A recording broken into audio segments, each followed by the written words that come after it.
ไปส่งพาไม่ได้เป็นบ้านขอเขาว่าวันจุงเหรอเนาะมาหามัน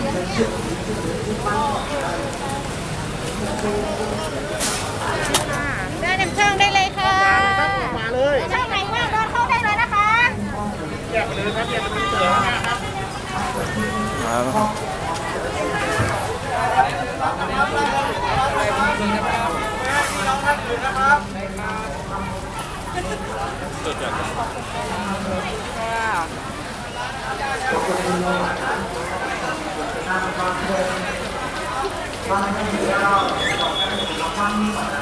อะไร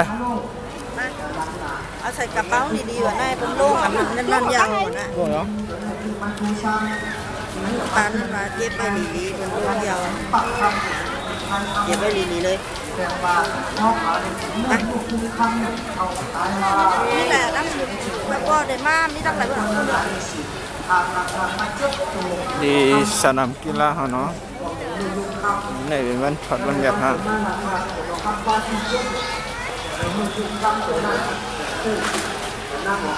อ๋อในรถเสียงหมอ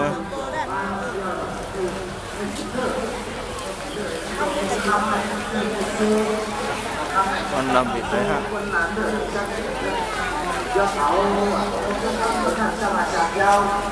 มันจะไปขนาดนี้วันเจ้าตัววันเป็นคำตัววัน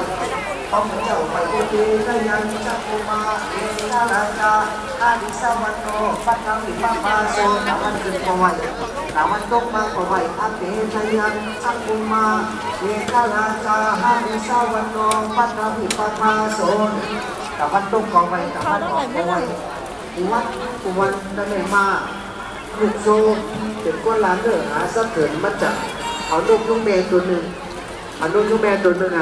กะตังเจเนกะต้มมือปันนกยุงกาไม่ย่ำขังไหนเจ้ามันตะวันไปออกนั่นก็ได้มากกับต้มมือเจ้านกยุงเมนกากาแล้วห้องเก้าวงแค่ไหนก็ได้มาอารมณ์นกยุงคำนั่นไปตั้งไว้ไปตั้งหลอดกำไว้พระราเป็นเจ้าโอเตเดียนเนี่ยได้ยินเสียงนกยุงเมนก็ตกเจอแบบปีที่ลุงมาหาเดี๋ยวมันมายาเหี้ยวยาหายยาเหี้ยวมันเอาเสกก้อผมเหี้ยวเสียในมายาทำเสกขาผมจับผมก้อที่นั่นจำป่าแล้วเหรอก็ได้มาปุกโซก่อนเลยยอบในนกยุงยามนั้นนกยุงในก้นกว่าลาต่อกันในคู่กำกันถามมาสูมายอบทั้งไหนฮะนกยุงถามปุกโซนางหัวคำแค่กินเนื้อสูงแค่กินปากกว่าเจ้านกยุงพอได้กินเนื้อนกยุงเนี่ยเข้าตายว่านกยุงคำในเนี่ยมันใจเจ้านั้นมันเป็นธรรมะตะลาอมตะอันเท่าตายนั่นก็พอแก้งกำจอมวันนั้นเอากะชักปันคุณนอคำเนี่ยนั่งหัวคำเลยเนี่ยกันในมุกโซพานป่าเนี่ยจังเอาได้ยุ่งกะชักปันผู้อย่างเจ้าผู้อย่างคุณนอคำเมืองป่านาสีกะชักปันเจ้าคุณนอคำเมืองป่านาสีเสียเนี่ยก็ลองนกยุงคำอย่ามาฮ้อตะลาปันนั่งหัวคำเนี่ยจะว่าสูในกินเนื้อเฮากินหมาหัวเจ้าเลยตายเจอเขาก็ยังหมดเท่าหมดตายมันสูงธรรมะตะลาเป็นอมตะนิพพานนั่นหมดเท่าหมดตายนั่นดูแก้งดูกำจอมมีศีลมีธรรมมีตะลามีจำเมตตากรุณามุทิตาอุเบกขาได้จำตายแก้งกำจอมศีลสมาธิปัญญาอริยมรรคกังแปดป้าสัมมาทิฏฐิสัมมาสังกัปปะสัมมาวาจาสัมมากัมมันโตสัมมาอาชีวะสัมมาวายามะสัมมาสติสัมมาสมาธิอันนี้เป็นตั้งก็สูงในป่านพอแก้งกำเจ้าไหนเลยสุ่มหัวทองหัวใจอยู่ในป่านว่าจะไม่เอานั่งหัวคำก่อจมหัวคำก่อจมเสื่อจะดีจังแบบนี้จะเอาน้ำมันน้ำมาตาบักขาดกยุงเอาน้ำพึ่งน้ำไว้น้ำทานก็ตอกบอกงานว่าปู่จู่ก็ปัจจุบันย่างเสียในจันใจพานป่านั่นเอานกยุงคำเนี่ยกับปล่อยเนี่ยเถิดนกยุงคำกับปล่อยเนี่ยเถิดนี้มาหัวตาป่าไม่หิมาปานกับปล่อยเสียในตัวนกยุงโลกกันสีกันคำตะลาผ่อนางที่นั่นก็ได้คุณพีสิกาคุณอินนั่นจะมาปังนกยุงคำเนี่ยกับพ่อตะลาเถียวเมืองผีเมืองสังกับพ่อตะลาเทศนาธรรมเมืองตาว่าติสาติพุน ต่อตาลาเสียนี่ก็จะลงมาไว้มึงคนเฮามาฮอตาลามาภาวนาอยู่ที่รอยมาบนตารอยเสมอที่นั่นขุนอินเนี่ยจะมาเตรียมเอาหางลงจุ้งเนี่ยก็ไว้ในเลยก็ไว้ในตาวันน่ะจะว่าตาวันไม่เป็นขุนวันเนี่ยเป็นหางนกยุงสืบตามมาตั้งแต่นั้นมาว่าจังไต้เขาจะนับย้ำว่าตาวันเนี่ยเป็นขุนวันน่ะเป็นนกยุงน้องพระเป็นเจ้านกยุงคำเป็นตาวันนั่นยาวเนี่ยว่าก็ในนกยุงเนี่ยตายยาวเลยก็เกิดเหนือจันทร์ผ้าตาว่าติงสารลองไหลเกิดมากยามนั้นขุนอินน่ะจะมาเตรียมเอาหางเหลิน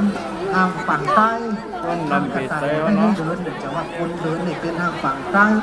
ขุนวันเป็นหางด้วยยุ่งสิตามกันบ้านอันนี้ก็ใครเลยปัญชาสิจักรก้าก็เลยต้องถามเอากูกองกูคนกูคุณกูนางก็ได้ที่ใครในปันแทงเสือปืนเจ้าสีวลีกับอุปโคตเนี่ยเป็นกูกัน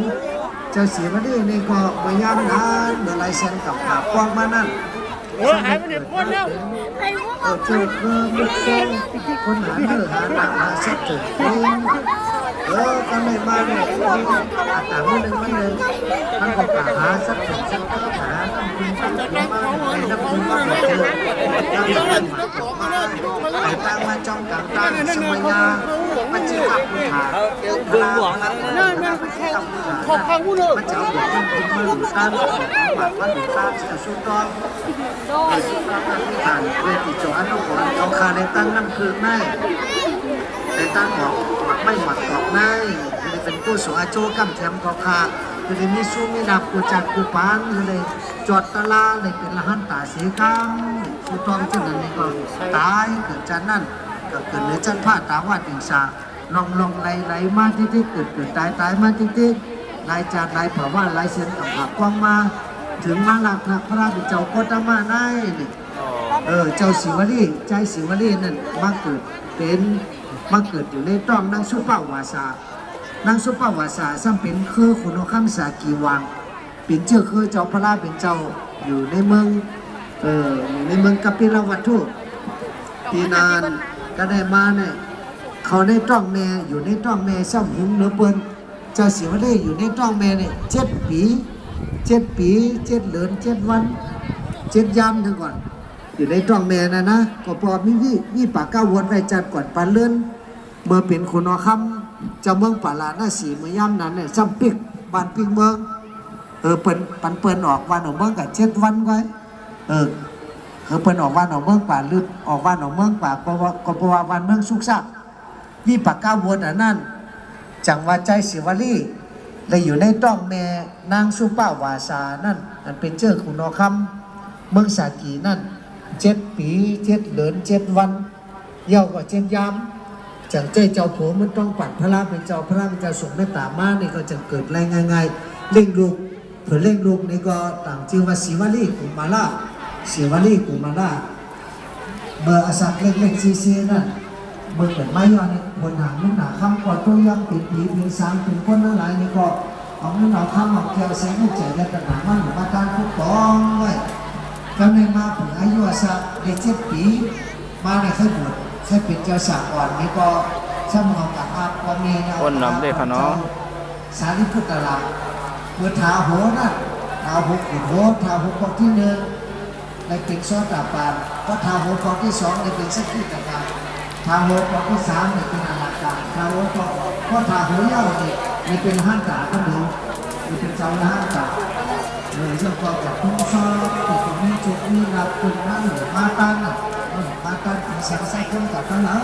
ก็ผลิตจะตั้งเป็นผู้ชมมีสุนิราขันดาจะของเจ้าศิวลีสืบตามนำมาบุญธรรมนาเป็นเจ้าก็ดีชอบทั้งนั้นแต่ไม่เกิดได้คืนวิบัติเมื่อวันนี้ก็ถามมาเจ้าสักศิวลีจบมาว่าเจ้าสักศิวลีมาในวันที่ความคิดของเขาอยู่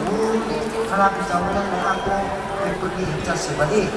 เจ้านาเจ้าศิวลีมีจุมีจบมีสุมีลาภมันเจ้าในเป็นร้านต่างๆที่อาศัยที่ผีในกรณีหัวที่ปัดขวาในใครในปัดสักดิ์สิทธิ์จากก็เจ้าศิวลีก็สุดสิ่งอะไรนี่ท่านต่อสุดต่องานที่ผ่านมีสุมีลาภของคนผู้นางก็เลยสร้างที่สุดบารมีเหมือนเจ้าศิวลีสีกาอันนี้ต้องไปใกล้เลยการแทนใกล้หนึ่ง คะแนนมันเขาอยากจะวางเจ้าอุปคุตตะเถรนะเขาอุปคุตย่อก็เป็นละหัตตาพระเจ้าสีป้าไตเราสีป้าถวายไตนั่นหากระสับปะเถรเจ้าสีป้านั่นสีป้าไตเราสีป้าถวายไตนี่มันคุณจับหัวได้เจ้าอุปคุตตะเถระเจ้าอุปคุตตะเถระนี่ก็คือว่าหลายเส้นตัดขาความมานานไม่อยากจะวางพื้นอย่างนี้ไว้ก็คือว่ามันจะได้สร้างพลังผู้สูงมานำหนาที่พระว่าจะเมื่อลายเส้นตัดขาความมานั้นจะมหาพระพุทธเถรได้เกิดมาเป็นเจ้าคือนาเป็นธรรมนาของนาเสียซ้ำเป็นหลักฐานพระราชเจ้าปัตตุมุตตะมีอย่างนั้นพระราชเจ้าปัตตุมุตตะแล้วในมาในเรื่องต่างๆนั้นเป็นวันหนึ่งแต่ซุ้มเขามีเฮือนเมย์มันจะเลยถึงก้นหมออันน้องอันหนาเพื่อนแต่ลูกชอบเพื่อนแต่ซุ้มเขามีเฮือนเมย์วันน่ะมีแต่วันนึงมันเจ้าอุปคุตทางสามอุปคุตที่แต่การขับเขาชอบเพื่อนไม่เล่าความมากต่างๆหรือมากเดียวต่างๆสมัยยามมาเมียตาบอดมาเมียตาบอดซ้ำที่ลูกบอดสี่ห้าตัวเมย์มันกวดตาบอดลูกบอดมันกวดตาบอดสี่ห้าตัวมันไม่วนไม่มาตาบอดนั่นซองอีกตาวัน ค้างไอ้เข้ม จะมา ขาเนี่ยเข้ม บางคนจะสั่งเป็นอาลองเป็นอาลองมาหันสาโลสุนีก็มาจะได้ ไม่พูดอย่าเดินไปนะ นี่วนนะเกย์กวดตาบอดลูกกวดตาบอดสี่ห้าตัวเขาไปดูสุนัขนาชอบเราจริงตั้งจิตจำตั้งให้เราตกนี้ตั้งจิตสัมมาตั้งจิตสิ่งที่ได้รอบกันนี่ก็ไม่รู้ละมันจะมาชกคอหักปัดมาเองชกคอหักแล้วปัดมาเองสอนต้องก่อน้ำมันเขาคาเลยอยู่ในต้านหักปัดมาถึงได้เขาคาเลยนี่ติดสอนต้องก่อเพิ่มเสริมมันใส่วัดเขาคาเลยเป็นเจ้าละหัตตา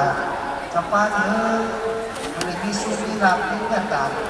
นี่ศาสนาตั้งเสียก็ได้มาแล้วกินเที่ยวในความว่าจงเชื่อในความเมื่อปัจจุบันคนนั้นในหลักว่าวัดสิงห์อายุอาสา ของอะไรเนี่ยของอะไรคนอะไรวะของอะไรมันได้วะ หลายสิ่งต่างๆคนมาถึงมาหลับพระเจ้าวัดมาเอาไหนเจ้าก็พุทธเถรมาเกิดเป็นลูกป้าว่ะจะเกิดเป็นลูกก้นนะต้องมาดีๆก็พุทธเถรเกิดเป็นลูกป้าเกิดเป็นลูกป้าครับอยู่ในห้องน้ำอัจฉริวัตติเกิดเป็นลูกป้าครับอยู่ในห้องน้ำอัจฉริวัตติมีแรงวันที่ทรงพิมานเนี่ยต่างนั่นเลยมันเลยที่ทรงพิมานมันชื่อนาตับตาบางพระเป็นเจ้าเป็นคนผู้เมย์เป็นคนผู้เมย์ร้องมาว่าพระเป็นเจ้ามาจากแก้พุ่งตะโกเป็นปันเก่าเหมือนจะเป็นคนผู้เมย์ก็เป็นใจอาศัยอันจะนั่งจางจะเนียปันเป็นทรงพิมานอักการลักษณะกิจจ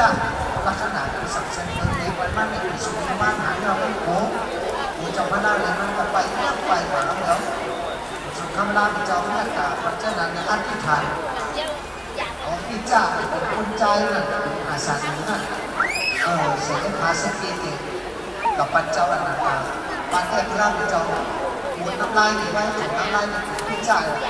น้ำลายพระเจ้าเนี่ยเสียงภาษาปีติแต่ถอดพุ่งน้ำจำนันตาถอดพุ่งน้ำแน่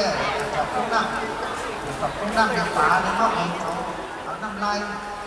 นั่นคือเกิดพระราชเจ้าได้น้ำลายนั่นคือเกิดพระราชเจ้าได้ย่อเลยบอกป่านี่จากป้าสักที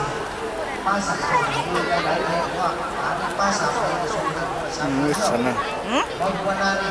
มือสั่นตรงเลย ชอบเป็นคนใจนี่ก็เป็นเรื่องอะไรต่างๆวันหาป่าหาด้วยก็ มันมีอันค้างด้วย สามัคคีเนี่ยพูดกันหาป่าย่อสร้างในป่าก็อย่างนี้มากของคนนะมาย่อมาปัดต้องเอาปัดร้อยๆปัดต้องปลานี่ก็ย่าสิหวานมีหวานมากมีหวานใจมีหวานใจจะเอาหวานก็นั่นหวานใจนะมาสักกันตัวเดียวเอาคำพัฒนาเป็นโฆษณาอาจารย์มาสักกันที่เราเนี่ยเอาคำมามันนี่เป็นลูกเก็บเนี่ยลูกเก็บเอาคำพัฒนาโฆษณาอาจารย์มันนี่ไม่ยาวอย่างมากอาศัยเก็บนี้ต่างจากทุกคน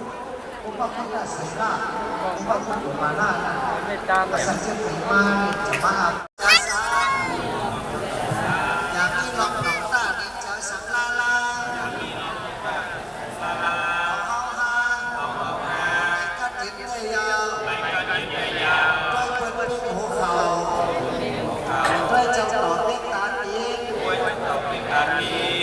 สิบกินจอมตาลา อยู่จอมสินกิน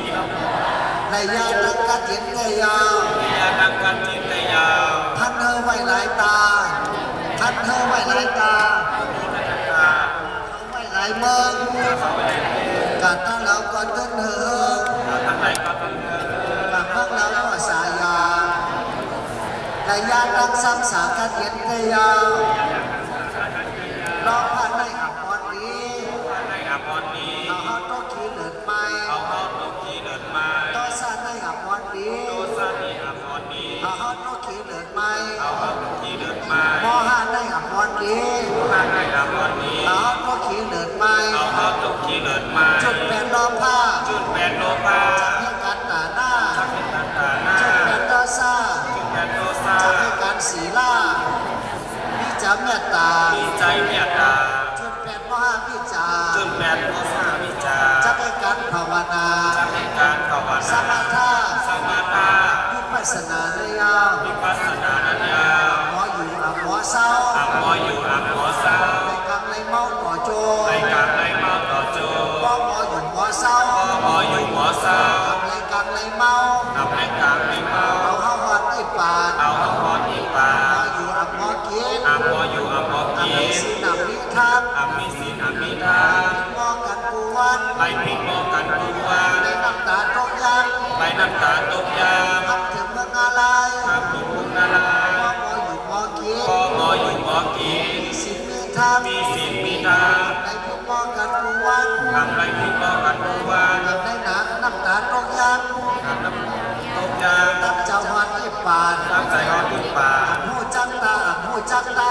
อามูจักตาอามูจักตา หมอไว้กับหมอว่า อาหมอไว้อาหมอว่า ปานาอับสังฆา ปานาอันสร้างลา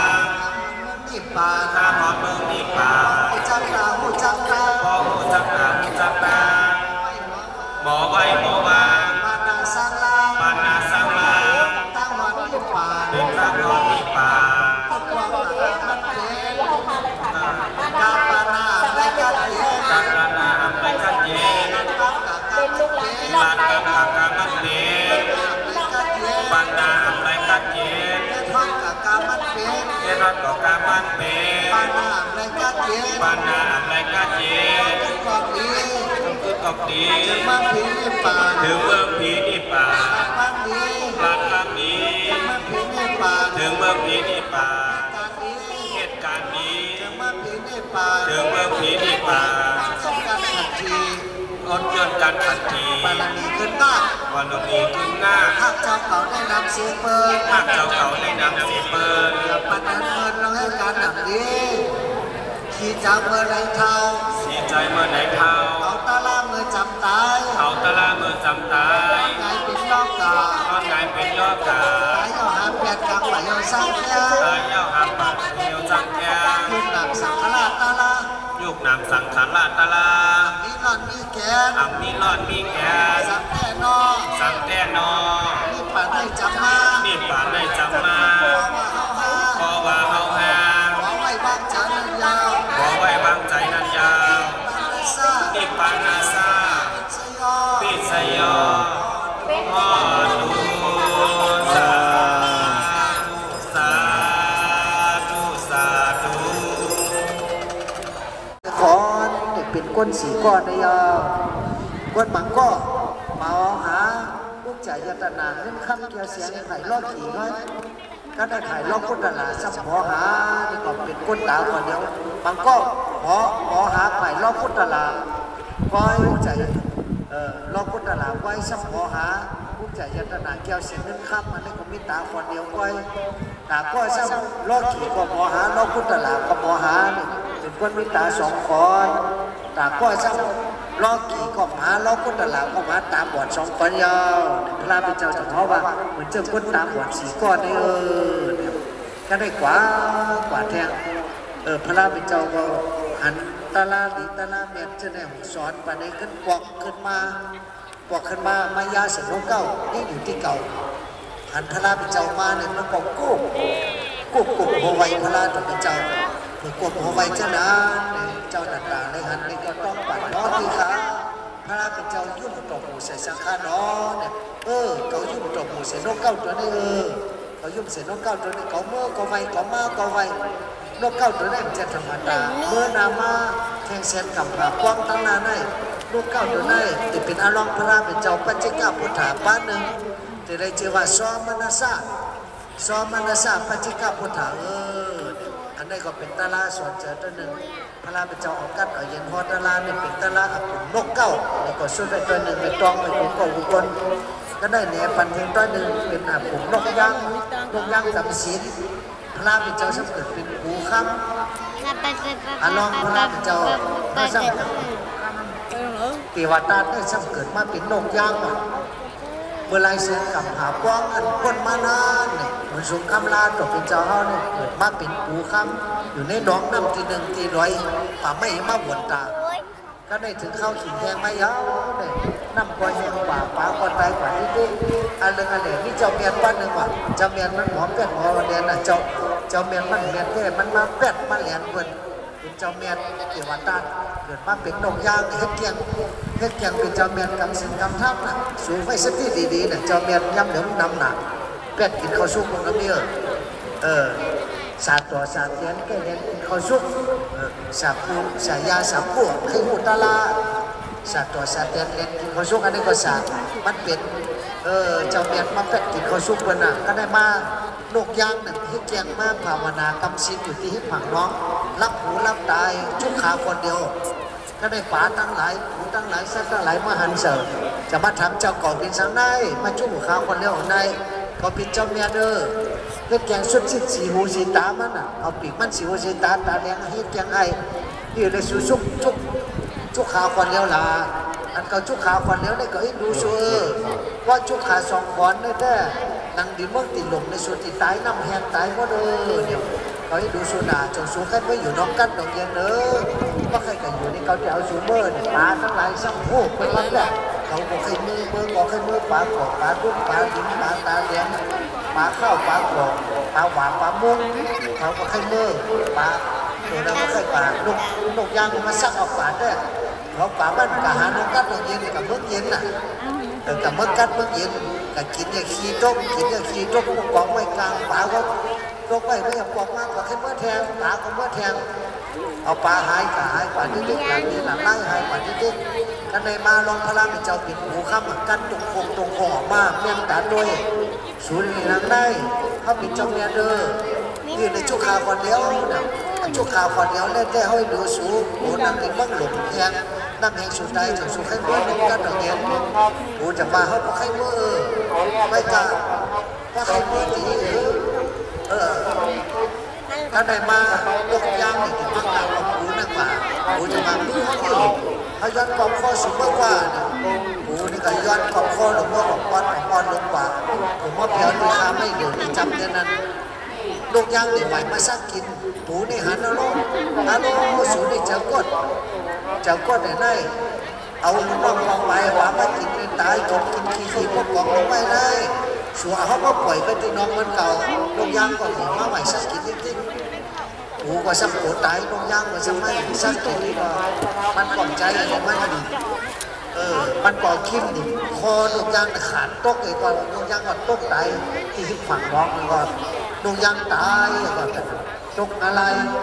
ตกอันนี้จริงอะไรเกี่ยวกับด้านนั่นน่ะเรื่องดีก็ให้เจ้ากดตายย้อนเจ้ากดมันน่ะก็เลยมาหูได้ก่อนจากการตกลงกับที่น้องแต่ใครในปันนีปันนอกป่าทั้งหลายนั่นสูอย่าไปยุ่งเจ้าทอนเจ้าแม่มันแม่แต่สูมันเจ้ากับน้องแก้น้องเย็นมันออกกากินมันกากินนั่นป่าทั้งหลายพร้อมกันไทยครับมีฮะน้องเขาให้ตาเขาก็เลยเป็นป่าตาเลงแต่ว่ามันได้น่ะจะไปกินว่ากินป่าได้ป่าในให้ตาก็เลยให้หามีหาน้องเขาเนี่ยนั่นเองจะพร้อมกับอธิษฐานหรือคนตกมานี่ก็ทำสิ่งทำภาวนาอยู่นั่นคนภาวนานี่ก็หูตัวนั้นตายกับเกิดเนื้อจันทร์ฟ้าตาวัดต่างสาลองไล่มากเกิดมาเป็นเจ้าพลังกตมาเฮาลูกย่างตัวนั้นกับทุกอวิชีกับทุกอะไรเกิดลองไล่มาสร้างมาเกิดเป็นเทวดามาเกิดเป็นเทวดามากขีนักเจ้าพลังเป็นเจ้ามาหมวยหลานยันจ้าพลังเป็นเจ้าเสียเอามากินมาเห็นตกเสียเจ้าพลังนี่ก็กับตกอะไรอวิชีอะไรแทน อันไหนใครในปันสักสีจัตะก้าอารมณ์หูคำลูกยังกับศิลนี่ก็ต้องไว้ต้อยหนึ่งกูก็กูคนกูขุนกูนางหลายต้อยเป็นหวังไปตลาจะนานในเลยถมหูพักนิดๆเสียงกับทำเป็นตลาสอนเจอห้างผังมัน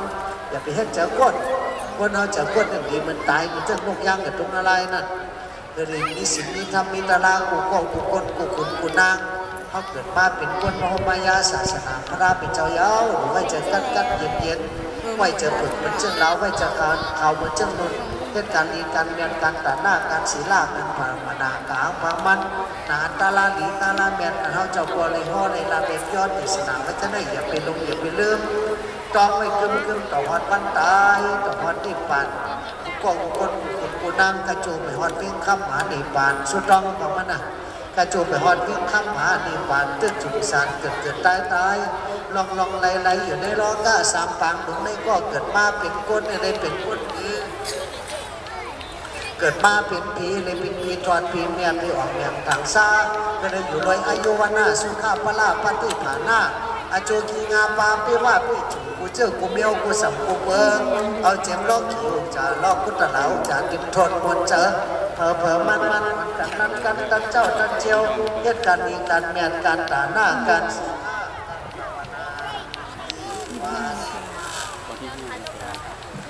กูจันกูมาว่า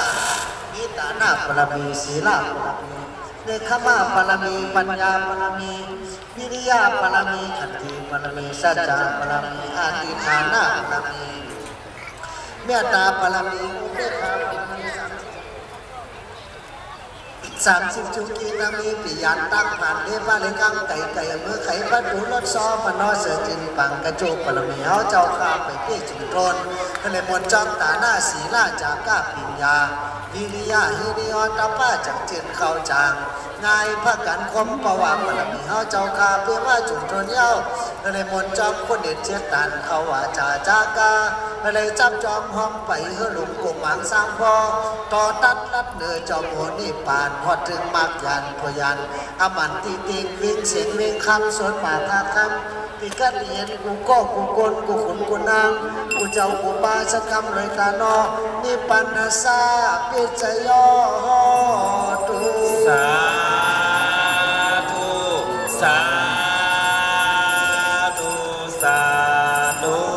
กาสะต้องก็ต้องตาสุกองนำไหลคนใดตั้งเฮา